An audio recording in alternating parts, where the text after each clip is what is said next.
Hey, good afternoon to you. It is now 4:06, News Talk 105.9 WMAL, where we are making sense of the news. Coming up, Senator Roger Marshall, a medical doctor, will join us at 4:30. We'll get his update on all of the political and medical news that's breaking today.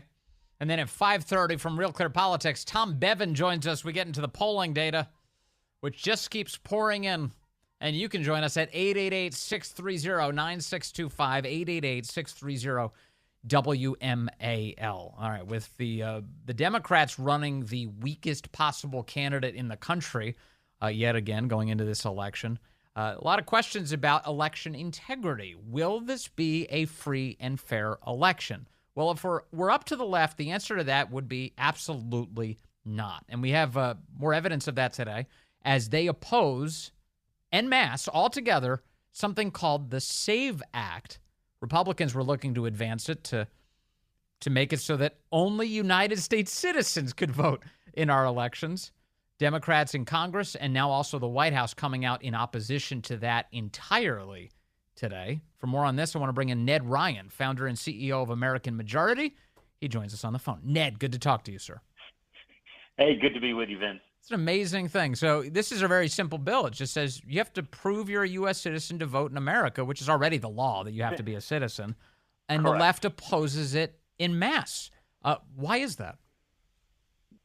Well, I think it's pretty obvious, Vince, that they haven't been importing 12 million illegal immigrants to pick strawberries.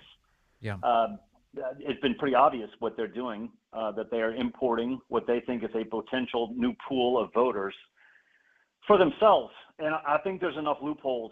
I've been tweeting about this the last 48 hours, specifically about non-citizens getting a federal ballot, and was tweeting out the Arizona Medicaid form in which, and I'll just read you the language off of that Medicaid form that will kind of tie into what I think plans are for the left. It says, if you do not submit proof of citizenship and we cannot acquire your proof of citizenship from the Arizona Motor Vehicle Division or the statewide voter registration database, you will receive a federal-only ballot, which only has federal races and no state, county, or local races or initiatives or referendums. And so in black and white, they are telling people via the Arizona Medicaid form, don't worry, if you can't prove citizenship, we'll still make sure that you get a federal-only ballot, meaning people could vote in the presidential, Senate, and U.S. House races. And I've wrote about this a little bit, Vince, in which I've stated, it doesn't take a lot. They've imported 12 million new illegals since Biden came into office. We're not talking about massive fraud that is necessary to win the White House.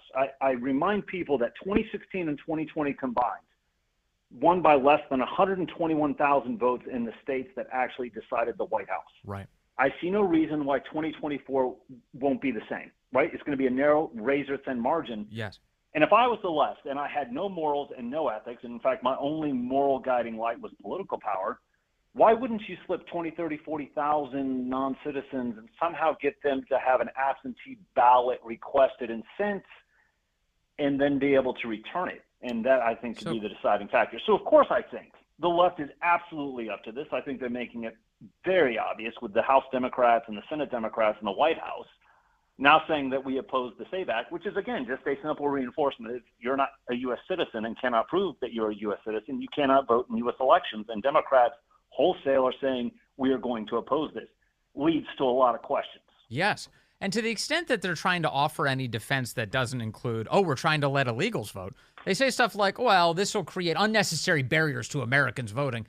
I'm like, really? Because my impression was that all of us have to have this stupid real ID by next year. And Correct. We already have a system that's designed to basically validate that we are U.S. citizens. Why wouldn't we just use that as a way to vote?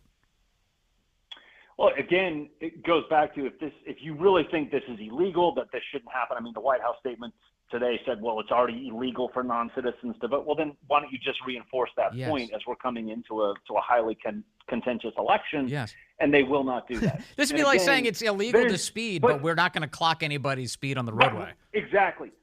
And Vince, if you start to put the pieces together, and this is not conspiracy theory, I think it's happening right in front of our eyes. you're putting in ballot boxes back in key states, unsecured ballot drop boxes in Wisconsin and Michigan, other key places. It's very easy for those things, if they're not kept under close surveillance, for a lot of ballots to be stuffed in. I don't want to go into the weeds on this too much, but there's a reason that, like, France outlawed mail-in ballots back in 1975. I mean, there's a whole ballot stuffing situation. I look at our election process today, and guys like Mark Elias, the troublemaking Democratic super lawyer, right, and a lot of people like him, they're doing everything in their power to really destroy the integrity of our elections and to cause questions, because, again, their one moral guiding light is political power. And so I think it's incumbent.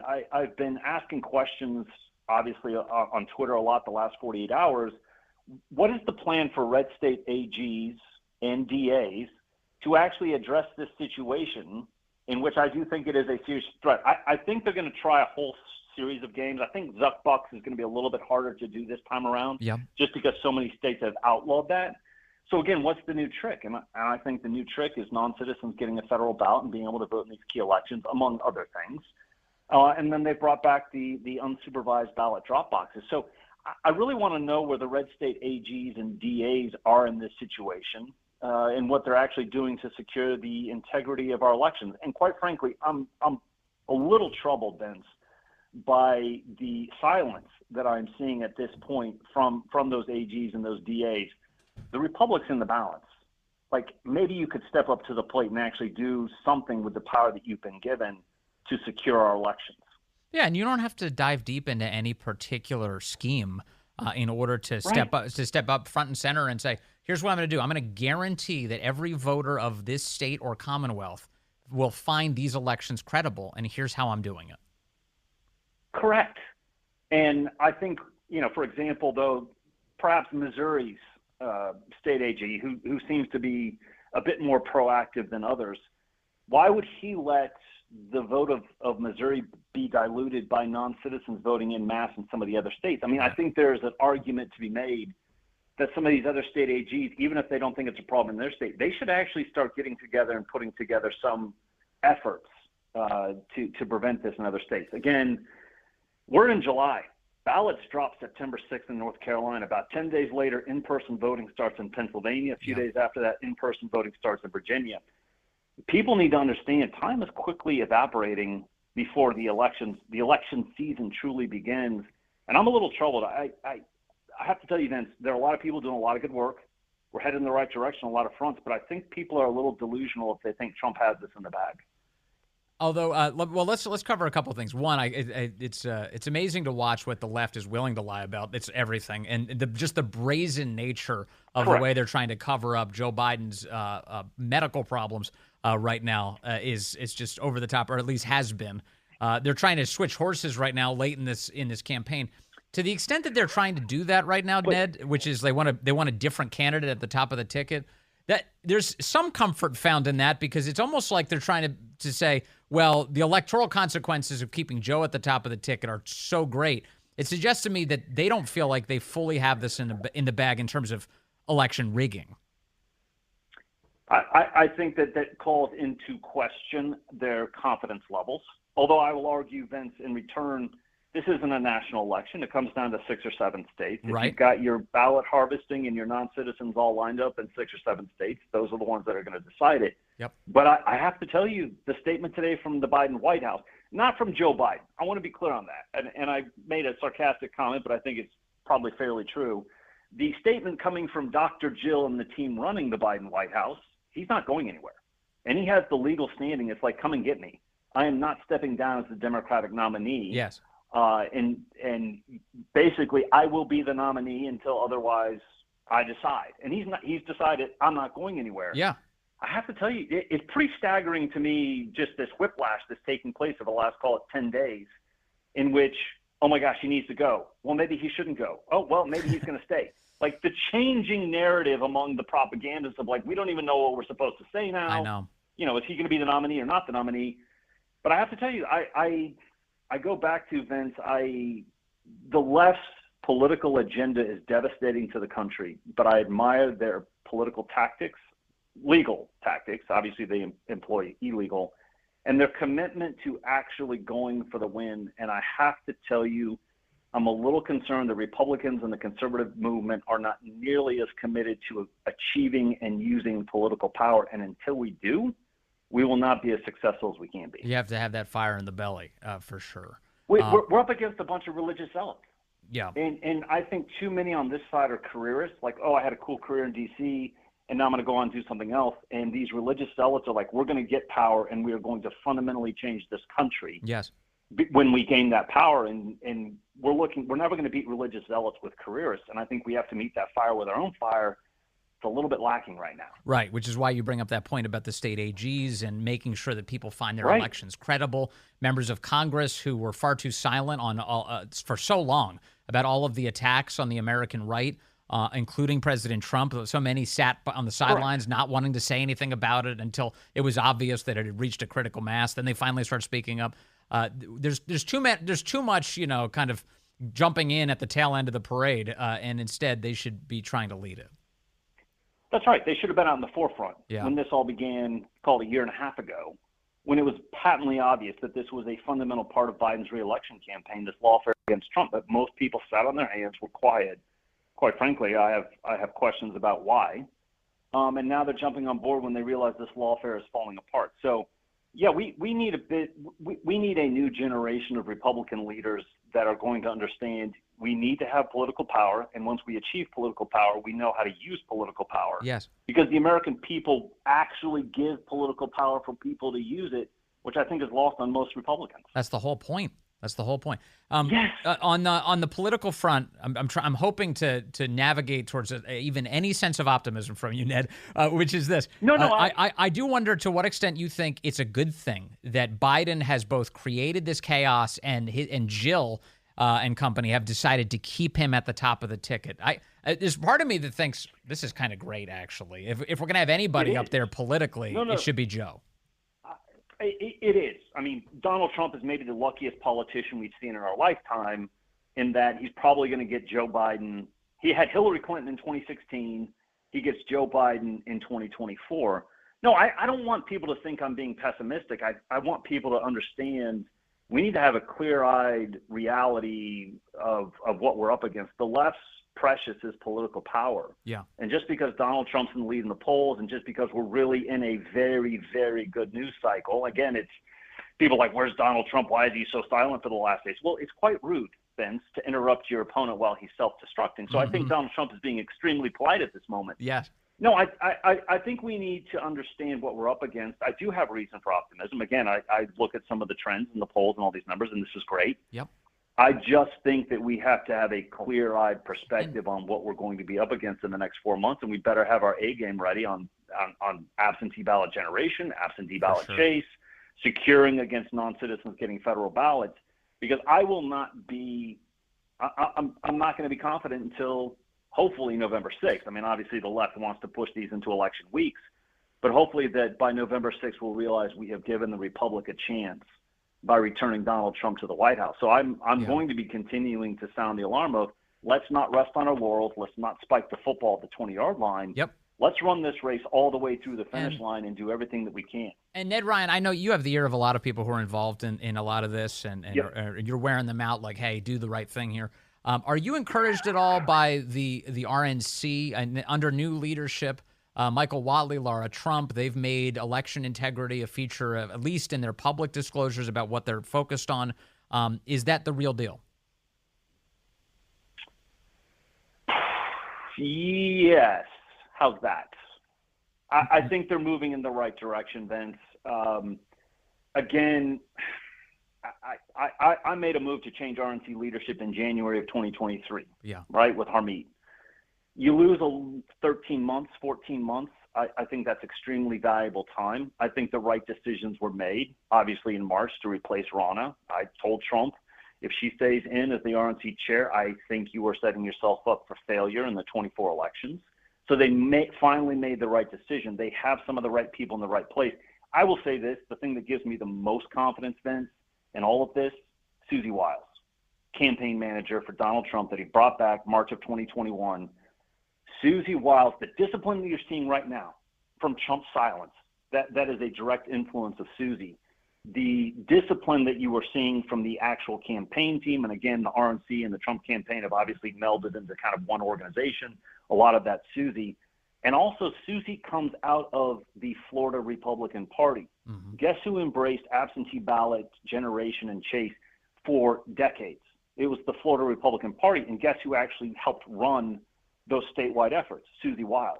So you have somebody in at the top of the campaign who is extremely professional, very disciplined, who actually is a big believer in doing the right things that I think are going to lead to Trump winning in these 6 or 7 key states that will decide the White House. So I'm confident that he has the right team in place. And the question is, do we have the time and the resources to fully accomplish all of the right things? We're headed in the right direction. I think there are a lot of things that are being done that are going to lead to success, but I think it'd be foolish to rest on our laurels in July. We've got to run all the way through the finish line through, till polls close on November 5th. All right. Ned Ryun, this conversation will continue. We'll have to have you back soon, sir. Thank you very much from the American Majority. Good to talk to you.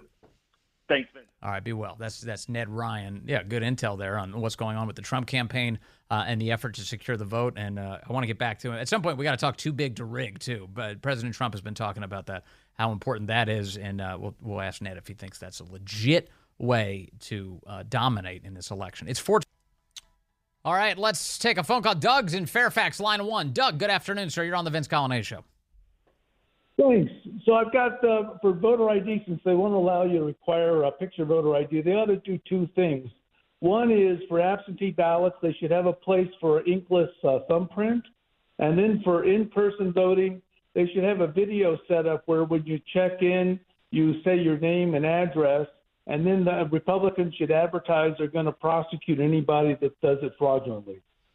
Yeah, let people know that we'll crack down on people who violate the law. That's usually a good way to keep people from breaking it if you indicate that in advance. Thank you, Doug. That's a smart idea. I've got Chris in Marshall, line 2. Chris, good afternoon, sir. You're on the Vince Coglianese Show.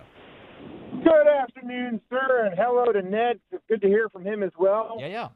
Listen, we all do acknowledge that this is the setup, right? We're in the middle of the setup. They are, I call it the Wexton effect. They're going to come back and say, he's got Parkinson. How dare you question anything about him? You monster. He's sacrosanct now. Just like questioning when Wexton got the diagnosis. Right. This was all a setup. And Corey, keep your finger on the button because I'm going to go into my conspiracy now. That they talked about the oligarchy. They had the oligarchy meeting with Biden to determine whether he should run. Well, I think that they're actually setting up the next generation. It's going to be Dr. Jill and Hunter for Prez and Vice Prez. They're being dialed in right now. That's why I'm they're scribbling down the prediction. Just make sure you get credit when it happens. Thank you, Chris. I appreciate the call as always. Dr. Jill and Hunter. That'll be fun. How will it be different than right now? It kind of feels like we already know what that presidency looks like. Coming up, Dr. Roger Marshall is here just moments away. We'll talk to the U.S. Senator about everything happening on Capitol Hill and everything happening with Biden's health. He's a doctor, so he's got some thoughts. Good afternoon to you. It is 4:37 here, News Talk 105.9 WMAL, where we're making sense of the news. Coming up next hour from Real Clear Politics, Tom Bevan is with us at 5:30. You can join us, 888-630-9625, 888-630-WMAL. ABC's George Stephanopoulos staged an intervention with Joe Biden on Friday night. Have you had a full neurological and cognitive evaluation? I get a full neurological test every day with me. And I've had a full physical. I had, I've been at Walter Reed for my physicals. Yes, the answer is I know your doctor said he consulted with a neurologist. I guess I'm asking a slightly different question. Have you had the specific cognitive tests, and have you had a neurologist, a specialist, do an examination? No one said I had to. No one said. They said I'm good. that was one of the exchanges with George Stephanopoulos. Today, the plot thickens as we find out a lot more information. A Parkinson's expert has been visiting the White House every month for the last 8 months, and the White House is spinning up a storm today about what that actually means. Joining us now, a senator from the state of Kansas, Dr. Roger Marshall, is on the phone. Sir, good to have you back with us. Vince, wow, what a plot.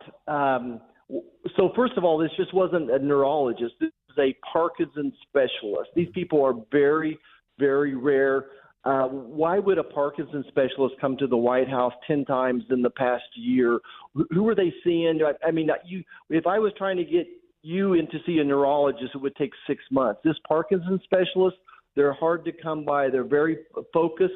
And even what the president said there was just contraindicated by the White House this afternoon. The press secretary saying that he was indeed examined by a neurologist in February. So Joe Biden doesn't even know what year it is. He doesn't know what state he was elected to be senator. There's something going on here. And the lies are coming out fast and furious right now, aren't they, Senator? Because it seems like with each passing day, whether it's in the White House press briefing room or it's coming out of Joe Biden's mouth himself, they're lying so aggressively as more and more obvious questions get asked. Yeah, and this is a conversation when you're with doctors. There's 11 or 12 of us up there. We sit here and we talk about, well, what type of Botox did Nancy Pelosi get last week? And we talk about, well, what do you think Joe's diagnosis is? And Parkinson's been at the top of that differential for several years. I don't know if he has Parkinson's or not. Among the doctors in Congress. So people understand. You're talking about the dozen doctors who are in Congress, the Republicans. You've all been suspecting Parkinson's. Exactly. It's at the top of the list. If you look at even just the change in his walking from November to now, he's had this shuffle for 2 or 3 years.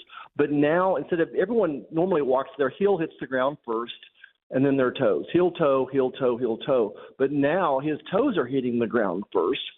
He has something called bradykinesia, very slow kinetic movements. He has periods of freezing. I could list several other things that looks like he has some form of Parkinson's. Now, I don't know if he does or doesn't, but let's get a physician that's examined him, a neurospecialist. Let's get them on the air and say, yeah, examine if he doesn't. If there's nothing to hide, why is this any different than if a president had a heart attack or a stroke last week? Wouldn't we want some type of follow-up saying, look, we've done the MRI, we've done the CAT scan, we've checked the cardiac output, they're good to go. Just a minor heart attack. Okay, great, a minor heart attack if there is such a thing. Why is a person's cognition not as important as other things? So if there's nothing to hide, they should come clean. Obviously, they're hiding something. When Lloyd Austin the defense secretary, was hospitalized, it became a national scandal because rightly the press and the American people felt that they were entitled to details about such an important position and a medical crisis there. Meanwhile, with Joe Biden, we don't even get to hear from the White House doctor. Kevin O'Connor has not once appeared before the press. What does that tell you, Senator? Well, he doesn't want to appear before us. Now they're finding out that he was even involved in some financial dealings with the Biden cartel. So he's been asked to appear in front of the House. I mean, you can't make this stuff up. If you were writing the script for Hollywood, you could not make it up. It is that deep and that thick. So if he's part of the Biden cartel, the Hunter's financial family, he's very motivated to keep Joe right where he is, right? So I think he's compromised as well, or at least potentially compromised. And I know these are lots of accusations, but so far it just seems like every accusation we've thrown out there has come to be the truth eventually. So we just we don't trust him right now. We don't trust him 1 ounce. This Parkinson's specialist that we're talking about, his name is Dr. Kevin Kennard. He works at the Walter Reed National Military Medical Center. He's an expert, again, on Parkinson's. He's visited the White House. The New York Times says 8 times in 8 months. You mentioned 10 times. There's some dispute, I guess, on the subject, but it's been a lot. Okay. And he keeps on coming. The White House claims today, Karine Jean-Pierre insisted, well, thousands of military personnel work at the White House, so there's no telling who this guy was coming to visit. Is it your experience, Dr. Marshall, that specialists like this will make office calls to random staff members at the White House, or is this unique to the president? Boy, this would be a very unique situation. I've never heard of a neurologist, let alone a subspecialist, making house calls. And I couldn't imagine that there's a person working at the White House that needs that type of attention. I mean, they would go to that doctor's office. There's something there. It just makes no sense to me. Like I said, it is hard to get anybody into a neurologist. There's a huge shortage of them across the country, and specifically a Parkinson's neurologist. It just doesn't add up. It doesn't make sense. You know, it quacks like a duck. It smells like a duck. It looks like a duck. So here we are. So we see the physical limitations that may come from that do come from whatever condition Joe Biden has. If it's Parkinson's or anything like Parkinson's, what does that tell us about his state of mind, and how concerned should we be that the president of the United States has those limitations? Well, I think that America saw that on display during the debate. Maybe he just has sundowners. Maybe he just becomes incompetent every evening, which is still a bad thing. You know, we don't always get, as a physician, you don't always get to pick when the baby's delivered, right? And neither does the president. It's the toughest job in America right now. I think the surprises to me is, number one, is the family would let him go out there and do it. And number two is the left-leaning media seems surprised. I wasn't surprised a bit by his performance. This is what it looks like to me building up to this moment. I think we all should be very, very concerned. Concerned, can he do the job right now, let alone for another 4 years? Which brings me to start talking about why. Why are they keeping him in here? And it's because they don't have anybody to take the role. There's nobody that they have that could poll any better than he did. That's because America is rejecting their policies. They're rejecting the policies of an open border. They're rejecting $4 a loaf of bread, $6 a gallon gasoline. They're rejecting boys and girls sports. All the things, their wokeism. America is rejecting the policies. They don't have anybody to replace him. This is the best they've got. Yeah, it is kind of amazing. And, this is one of those sagas where I think people of all interest in politics, maybe even not interested at all, they're all talking about it because they're seeing how explicit the lies are on this subject. And if they're willing to lie about the health of the president of the United States, and now we're finding out so much more about his accommodations that the White House has in place. They give him like photographs of every step he's going to have to take as he enters a room. They allow him nap time in the middle of the day. He's only active, they say, from somewhere between 10 a.m. in the morning to 4 p.m. In the afternoon, and we get very limited candid interaction with him as president. All that adds up to, if they're lying about this, what else are they lying about, Senator? Yeah, and again, it quacks like a duck. I mean, even after the debate, it looked like he was frozen. Jill had to come out there and rescue him. Previous week, President Obama had to rescue him when he's frozen as well. We see it over and over. Now we have NATO coming here today, celebrating the 75th anniversary. And this is the national security issue that you're getting at. What else are they lying about? But regardless, does anybody have confidence that Joe Biden can have a comprehensive conversation about the national security of our country? If you're President Xi, if you're President Putin, you're sitting there just licking your chops saying, boy, we want 4 more years of Joe Biden.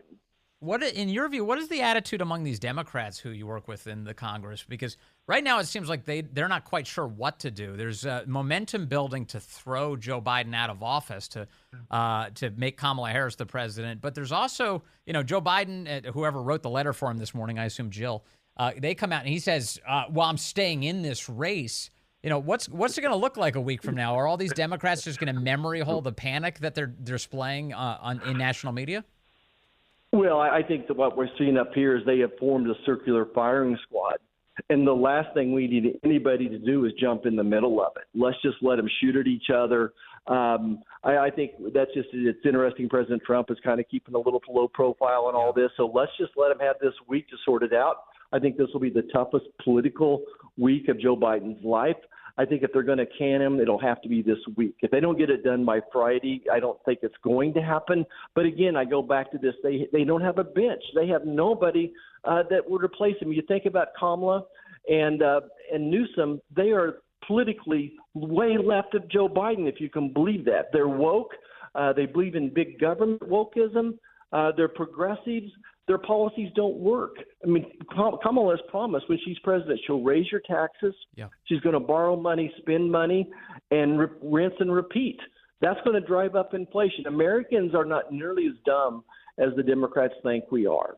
I think we've got it figured out. They don't have anybody to replace him, and that's why they're stuck here between this rock and a hard place. Yeah, even in that letter this morning, whoever wrote it with Biden's name on it says that he's the best candidate to take on Trump. In other words, they're implying Kamala Harris would be a weaker nominee for the Democrats, which is true. That's they told the truth there.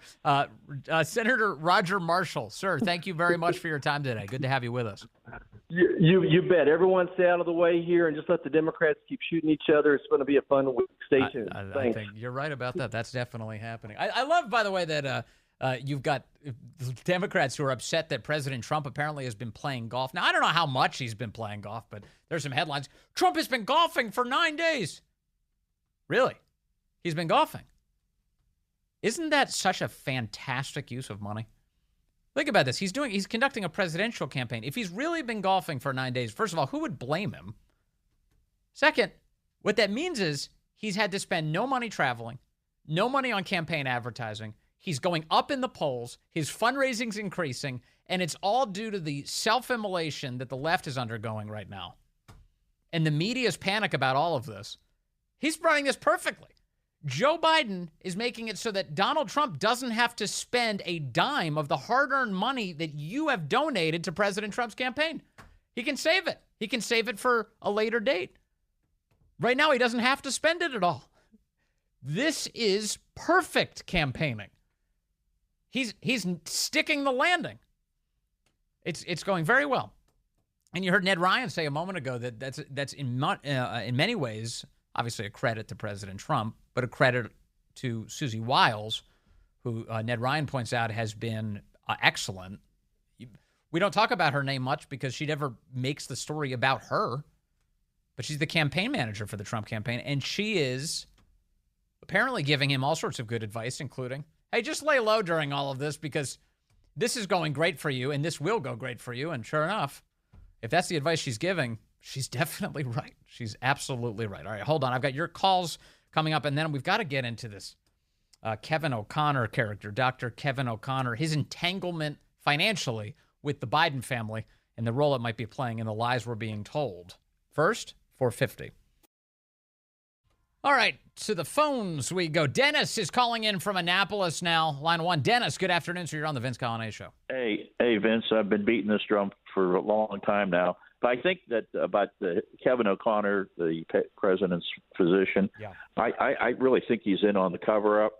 The fact that he signs off on these annual physical exams and claiming that the president's fit to serve, fit to be the president, and not doing a cognitive exam.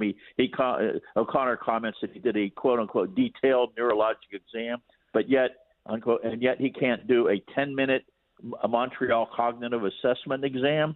Very simple, low bar type cognitive test. He doesn't have time to do that.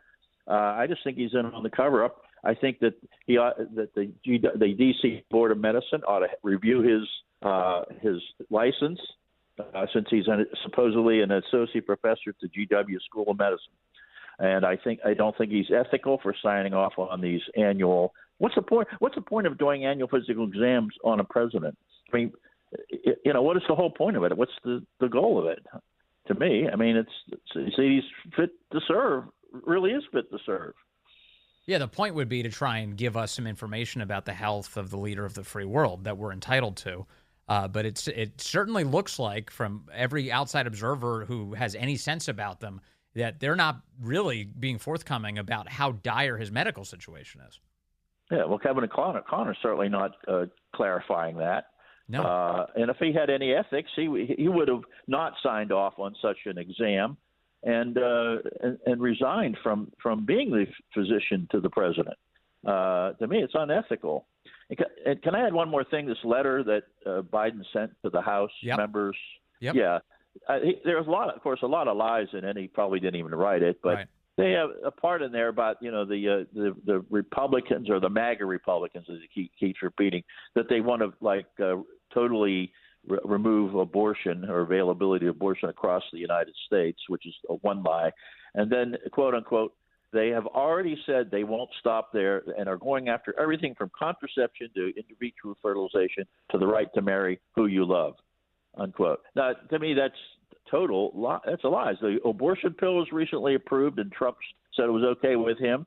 And gay marriage is here to stay. I don't know where they're getting this garbage that they're serving up. Well, they don't have a positive vision to run on, so they just tell an endless cascade of lies about their political opponent. In fact, they're trying to imprison their political opponent because they don't fight fair. That's not a part of the game plan. Okay, hold on. I want to talk about this Dr. Kevin O'Connor because we're learning a lot about him, and you should know about it.